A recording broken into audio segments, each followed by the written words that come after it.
بسم اللہ الرحمن الرحیم۔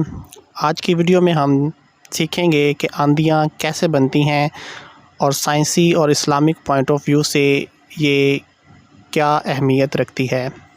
آپ صلی اللہ علیہ وآلہ وسلم نے فرمایا، آندھی کو کبھی بھی برا بلا نہ کہو، نہ اس پر لعنت بھیجو، کیونکہ جب انسان ایسا کرتا ہے تو لعنت اس انسان پر ہی پڑتی ہے، کیونکہ اللہ کی بنائی ہوئی کسی بھی چیز پر لعنت نہیں بھیجنی چاہیے۔ جس چیز پر لعنت بھیجی جائے جب وہ اس کی حقدار نہیں ہوتی تو یہ ڈالنے والے شخص پر ہی پڑتی ہے۔ سائنسی لحاظ سے ہوا یا آندھی سورج کی گرمی سے بننے والا ایک بائی پروڈکٹ ہے۔ زمین کے اوپر ہوا اور سمندر کے اوپر ہوا کے گرم ہونے کے تناسب میں فرق ہے۔ زمین کے اوپر ہوا جلدی گرم ہو جاتی ہے، گرم ہونے سے ہوا ہلکی ہوتی ہے اور اوپر کی جانب اٹھتی ہے۔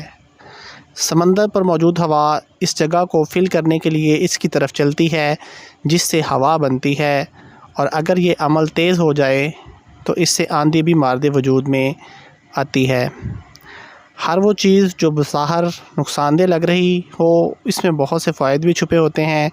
جیسا کہ کہا جاتا ہے کہ آندھی سے اڑنے والی مٹی اور جو کچھ اس میں ہوتا ہے، ان ذرات سے بہت سے جراثیم اور حشرات جو کہ خطرناک ہوتے ہیں مر جاتے ہیں۔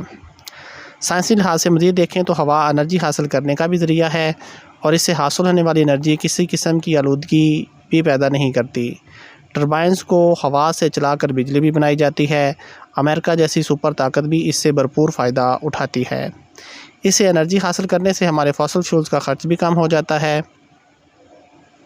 مزید ہوا کے تناسب سے سائنسدانوں کو آنے والے موسم یعنی کہ بادل، بارش، گرمی اور سردی کا بھی پتہ چل جاتا ہے۔ اس کے کچھ نقصانات کے بارے میں دیکھیں تو زیادہ شدت سے آنے والی آندھی شور کی آلودگی کا باعث بنتی ہے۔ بعض اوقات یہ انسانی اور دوسرے حیواناتی زندگی کو بھی نگل جاتی ہے۔ جنگلی جانوروں اور خاص طور پر پرندوں کا ہیبیٹیٹ بھی تباہ ہوتا ہے۔ خاص طور پر اڑنے والے پرندوں کا زیادہ نقصان تب ہوتا ہے جب وہ گروہوں کی شکل میں ہجرت کر رہے ہوتے ہیں اور ان کا واسطہ کسی آندھی طوفان سے پڑ جاتا ہے، تب بہت سے پرندے زخمی ہو جاتے ہیں یا جان کی بازی ہار جاتے ہیں، یا جب وہ اپنے مقام پر نہیں پہنچ پاتے تب بھی ان کے لیے زندگی جو ہے وہ خطرے میں پڑ جاتی ہے۔ Thanks for watching.